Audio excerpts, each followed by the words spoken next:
akan lanjutkan lagi pertanyaan dari seseorang yang namanya tidak mau disebutkan. Apakah self-talk sama dengan ego personality? Silakan Pak Agus.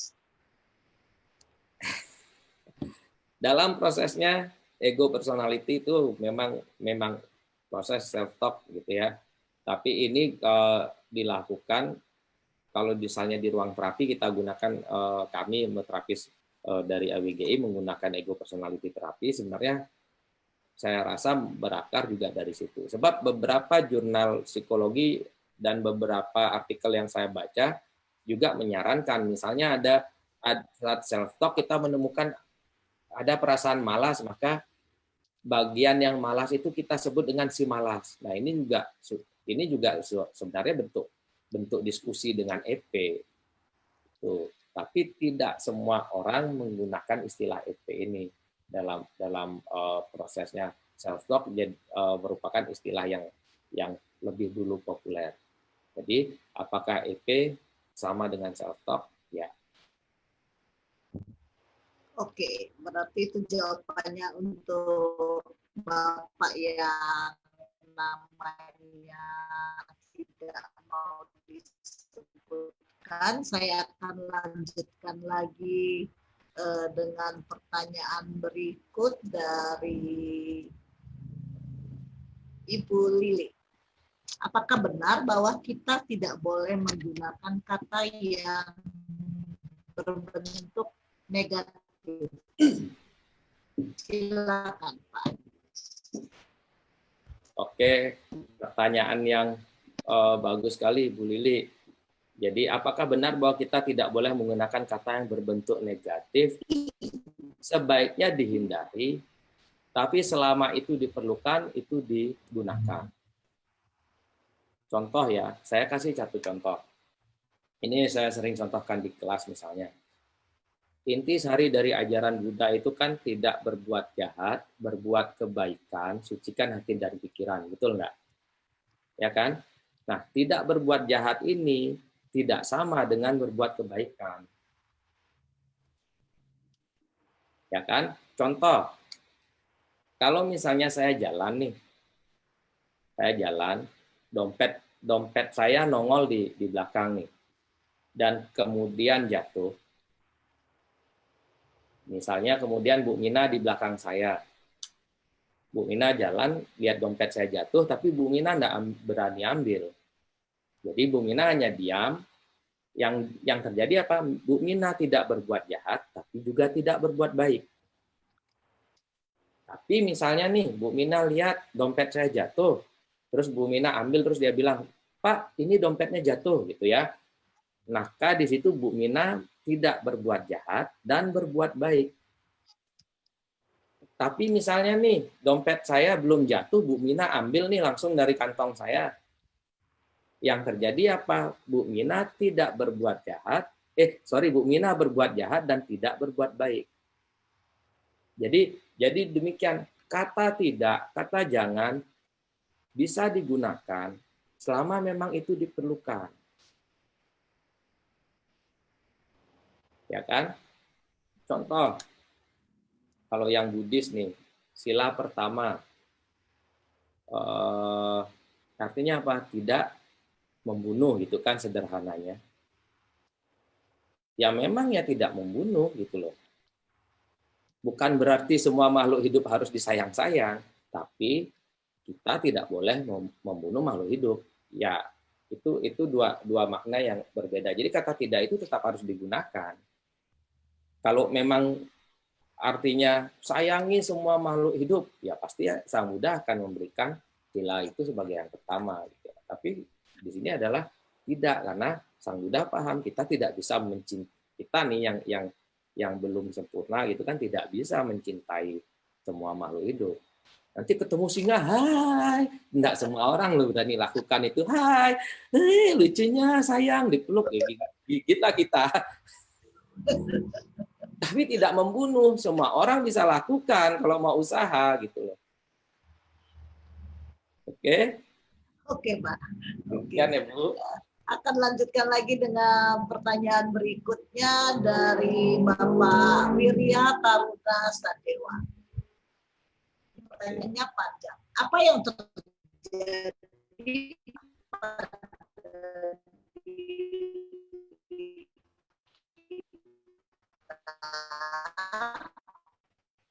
baik karena diri sendiri maupun karena orang lain, akan terekam di alam bawah sadar. Ketika buruk, ketika mencoba semua terasa sangat berat dan sia-sia.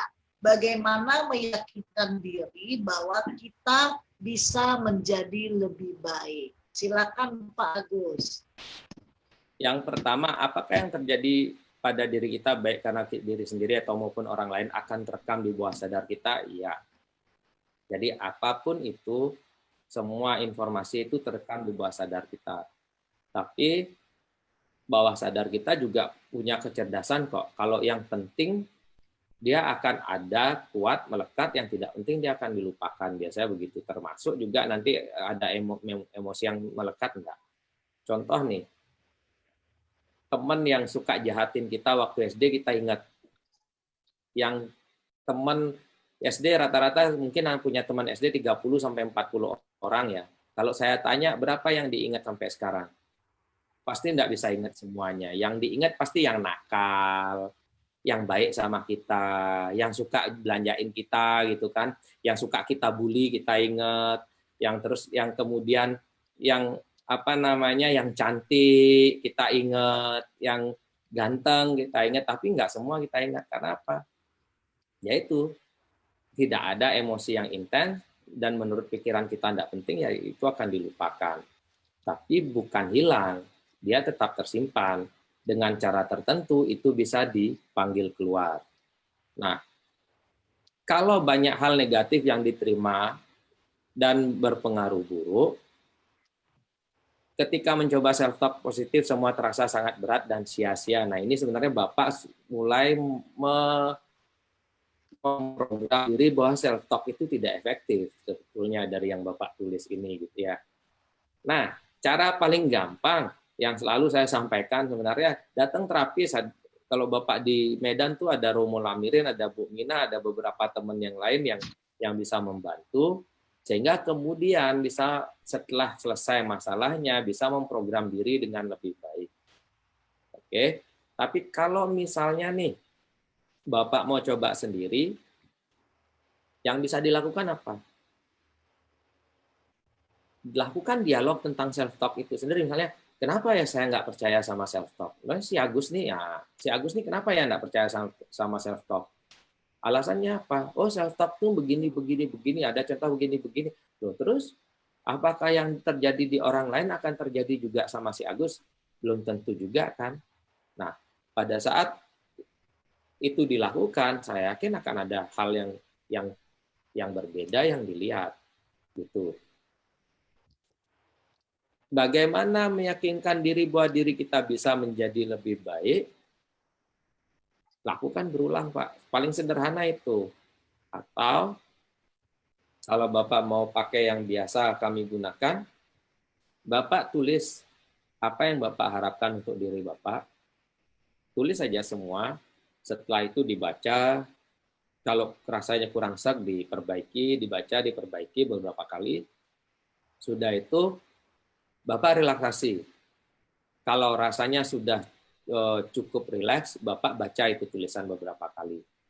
Atau kalau misalnya Bapak tidak bisa relaksasi sendiri, kalau misalnya Bapak habis melakukan ibadah, selesai ibadah, baca itu. Karena biasanya orang yang selesai ibadah, kondisi pikirannya sedang rileks. Masih cukup rileks, sehingga skrip itu dibaca. Jadi skrip yang sudah ditulis itu bisa disalin kemudian ke HP, jadi bisa dibaca di HP-nya. Itu saran yang bisa dicoba. Tapi kalau sudah dilakukan dan tidak bisa, saran saya cari bantuan profesional. Karena mencari bantuan profesional itu tidak salah sih. Justru itu adalah hal yang bijaksana kalau kita tahu batas kemampuan kita sampai di situ. Demikian. Pak Wirya. Kalau tadi Pak Wirya ini memberikan, ini saya akan pertanyaan berikutnya ini datang orang yang kalau membaca pertanyaannya sepertinya sudah mempraktekkan self talk, Pak, tapi mengalami kendala di dalam self talknya. Silakan dibaca dari Mas Iwan. Kalau melakukan self talk dan disabotase, bagaimana, Pak? Misal di marketing saya self talk, order-order berdatangan membanjiri saya. Pada saat saya self talk order-order, tiba-tiba ada suara menyambar, melayang pergi. Saya ajak bicara bagian diri yang menyambar, sudah oke. Ternyata masih ada. Saya tanya, kok begini? Terus ada jawaban, itu bukan aku mendukungmu.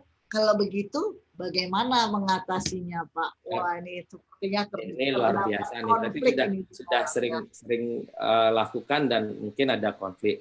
Sebetulnya tinggal dilanjutkan, Mas Iwan. Nah, namanya Mas Iwan ya. Kalau yang bilang, oh aku mendukungmu,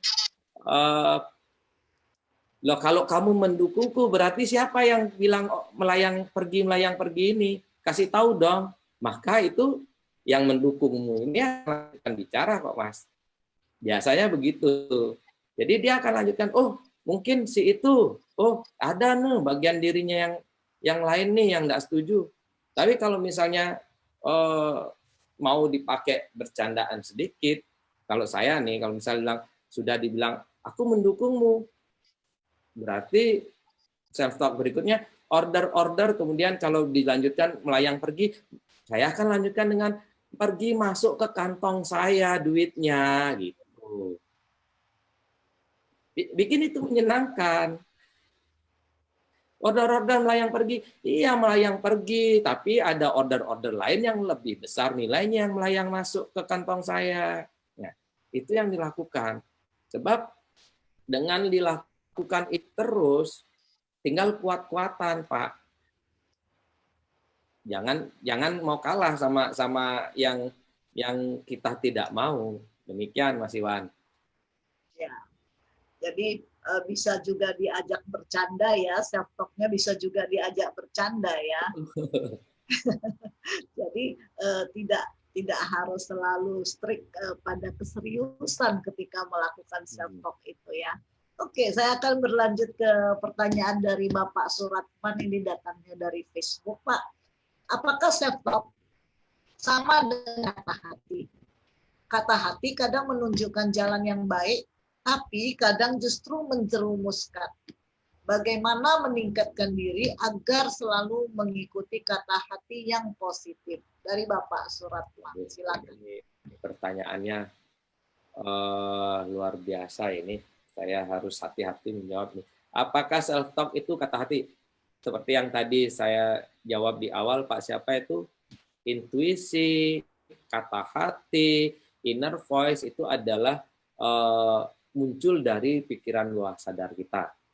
Jadi seringkali itu ditunjukkan, disampaikan karena ada sesuatu yang ingin dilakukan oleh kita si pemilik kata hati tersebut. Nah, kemudian bagaimana kita memaknai kata hati yang muncul itu, bagaimana kita mengupasnya itu yang kemudian akhirnya jadi apakah berefek positif atau negatif, gitu ya. Terus kemudian bagaimana cara kata hati yang positif supaya kita bisa mengikuti kata hati yang positif. Nah, ini yang diperlukan kembali ditanya. Kalau saya lakukan ini gimana? Kalau saya tidak lakukan ini gimana? Maksud dari ini lebih dalamnya seperti apa? Jadi digali terus sampai ada di titik yang lebih dalam. Satu contoh misalnya nih, saya ambil contoh sila musawadah gitu ya. Musawadah kan artinya tidak berbohong gitu kan, secara gampang ya. Kita umat Buddha bilang menghindari ucapan yang tidak benar. Nah, dengan pemahaman kita yang sekarang, ya ucapan tidak benar itu berbohong. Tapi begitu kita berpikir lagi, oh ucapan tidak benar itu apa? Oh ngomongin orang yang membuat orang sakit hati itu juga tidak benar. Oh berarti saya tidak lakukan. Oh, kalau ngomong yang tidak pada tempatnya itu juga tidak benar. Oh, iya, iya ya, itu tidak benar karena misalnya lagi serius, atau kita nyeletuk yang lucu sendiri dan ini menyebabkan orang lain marah. Nah, ini tidak benar. Atau misalnya membicarakan kejelekan orang lain itu juga tidak benar. Sehingga pada proses self talk dengan inner voice kita, dengan hati kita terkait dengan ucapan tidak benar ini, ada pertumbuhan pemahaman. Yang tadinya ucapan tidak benar itu kita hanya maknai sebagai berbohong, kemudian bertumbuh menjadi ucapan tidak benar itu adalah ucapan yang dilakukan tidak pada tempatnya, yang bisa menyebabkan orang lain terluka, yang bisa menyebabkan orang lain rugi, yang menyebabkan orang lain tersakiti, ucapan yang tidak dilakukan pada kondisi yang tepat. Ini membuat kita akhirnya sangat hati-hati dalam berucap. Jadi itu yang dilakukan Pak. Begitu ada kata hati yang muncul, segera ditanya, ini maksudnya apa? Maksudnya apa? Yang saya bisa lakukan terkait ini apa? Bagaimana caranya? Terus mengapa ini dimunculkan? Apa yang harus saya lakukan kemudian? Karena dengan dialog seperti itu, kita jadi lebih aware malah. Demikian jawabannya Bu Mina. Mungkin Bu Mina bisa nambahkan sesekali Bu Mina. Ini pertanyaan teman-teman ini luar biasa nih untuk saya jawab juga nih. Dan dari sini kita bisa melihat antusiasme dari teman-teman yang di sini ini yang tetap bersama kita, sehingga pertanyaan-pertanyaan yang masuk ini cukup banyak. Saya akan lanjutkan dengan pertanyaan dari sahabat saya Ibu Mestika Retina dari Himsi Sumut ini Pak, Ibu Mestikanya. Ini pertanyaannya seperti ini. Ketika banyak mengalami hal negatif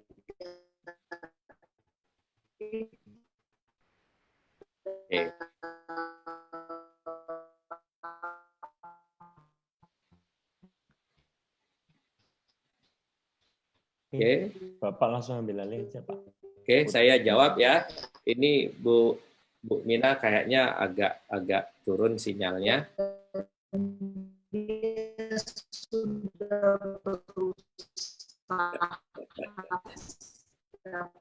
Langsung ambil alih aja Pak, nggak apa-apa. Ya, sebentar.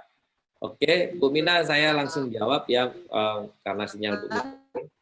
Jadi ketika banyak mengalami hal negatif dan dia sudah berusaha self-talk positif, namun sangat susah menghilangkan hal-hal negatif tadi, apa yang sebaik dilakukan sehingga self-talk positif berhasil dengan baik? Ini pertanyaan yang luar biasa ini, Bu Mestika.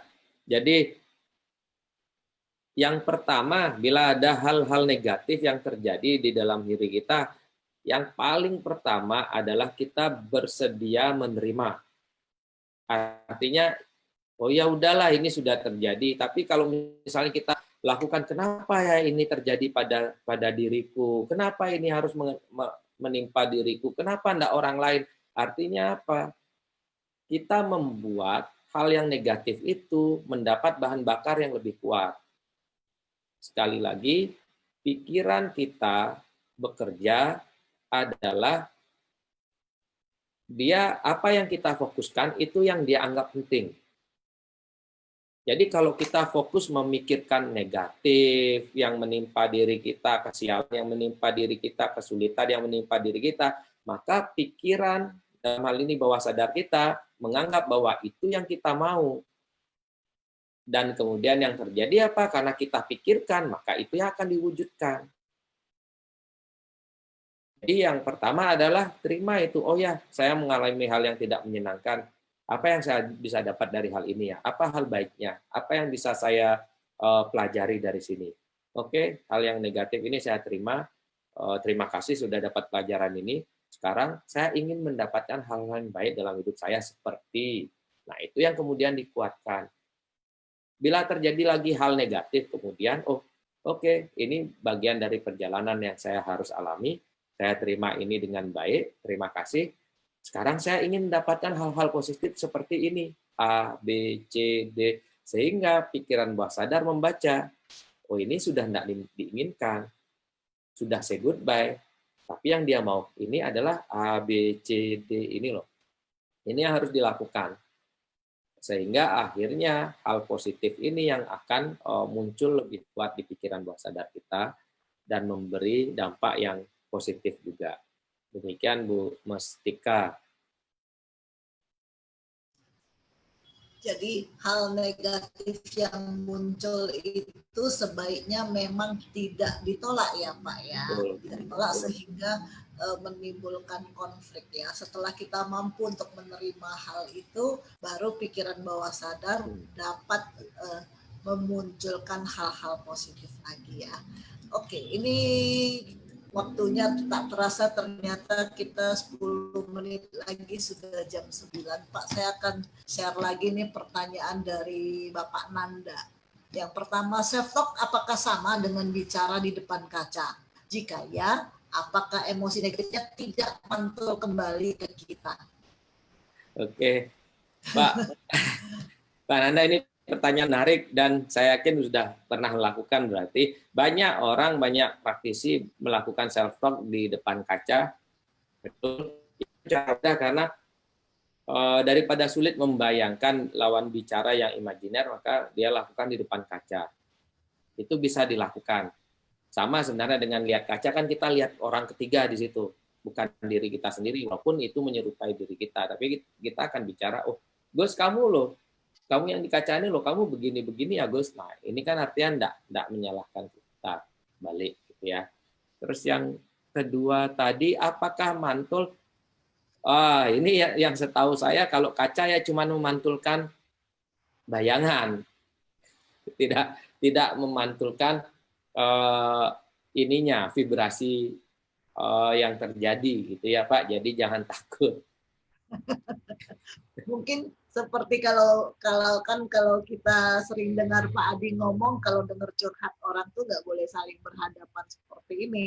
Kalau berhadapan nanti emosi negatifnya itu jadi mengarah ke kita. Ya. Jadi pertanyaannya sepertinya arahnya ke sana ya Pak ya. Betul. Tapi kan yang di depan kaca itu tidak bersuara sendiri, jadi sebetulnya ya tidaklah Pak, menurut saya sih rasanya tidak. Pak Nanda nggak usah khawatir ya berarti ya. Dan saya akan masuk ke pertanyaan terakhir dari sesi kita dari Susanti. Apa yang harus dihindari dalam melakukan self talk? Ini adalah pertanyaan penutup pada sesi kita malam ini, Pak Agus. Ini pertanyaan yang pas untuk menutup. Yang perlu dihindari self talk itu adalah bila dia membuat kita mengarah ke hal-hal yang malah menurunkan kualitas diri kita. Jadi self talk positif itu bisa ditingkatkan terus. Jangan sampai akhirnya itu menimbulkan kesombongan, tinggi hati, keserakahan gitu ya. Jadi misalnya nih, saya kaya pun harus punya batasannya untuk ukuran kita. Sebab kalau tidak akan muncul keserakahan. Misalnya merasa diri cerdas, merasa diri rupawan gitu ya, ganteng, dan itu pun kita harus bisa lakukan, oh saya tampan, saya rupawan, dan ini membuat orang suka sama saya ini. Tapi sampai di situ kita lanjutkan, kalau begitu saya akan memanfaatkan kegantengan saya ini untuk menaklukkan banyak perempuan, biar banyak istri saya. Nah ini kan, ini ya akan tidak konstruktif lagi. Nah, self talk negatif itu juga bisa dimanfaatkan dengan 2 jam ini, mudah-mudahan teman-teman paham ya. Jadi jangan takut self talk ini yang muncul dari kata hatinya itu kalimat negatif atau hal yang merasa diri tidak mampu, justru harusnya bersyukur bahwa oh saya merasa diri saya tidak pintar loh, oh saya syukur loh ini dia muncul, berarti saya bisa perbaiki sekarang. Nah, bagaimana supaya saya pintar? Bagaimana saya supaya berhenti merasa diri saya tidak pintar? Jadi, hindari self-talk itu hanya berupa menanamkan program tanpa melakukan dialog internalnya. Itu menurut saya sebagai penutup. Jadi, luar biasa Bu Mina 2 jam ini, dan mudah-mudahan terjawab dengan baik semua. Kalau tidak, tentu nanti bisa susulkan lewat Bu Mina. Saya akan bisa balas lewat WhatsApp atau media yang lainnya, atau mungkin kita akan lakukan lagi di kesempatan di lain waktu. Demikian, Bu Mina, terima kasih. Ya, mungkin kata penutup untuk teman-teman yang sudah bersama kita selama 2 jam ini, Pak Agus. Kata penutup dari saya nih, Bu. Ya. Oke. Kalau saya mau sampaikan bahwa apapun yang teman-teman pelajari 2 jam ini, apapun jawaban yang saya berikan, teman-teman jangan langsung percaya. Cari sumber yang bisa teman-teman pelajari lebih dalam, karena 2 jam ini tidak cukup waktunya. Teman-teman bisa diskusi dengan Bu Mina, dengan Romo Lamirin, karena saya tahu sebenarnya Bu Mina dan Romo ini kemampuannya sama kok, sama saya, cuman saya belajar lebih dulu aja. Jadi yang di Medan bisa langsung ke beliau berdua untuk diskusi, untuk belajar gitu ya. Dan saya berharap 2 jam ini bisa jadi pintu untuk kemampuan meningkatkan kualitas dirinya lewat melakukan self-talk yang konstruktif. Demikian teman-teman, terima kasih waktunya, terima kasih sudah mendengarkan saya. Saya tutup dengan ucapan terima kasih, saya mencintai Anda, dan sampai ketemu lagi. Saya berikan waktunya ke Bu Mina.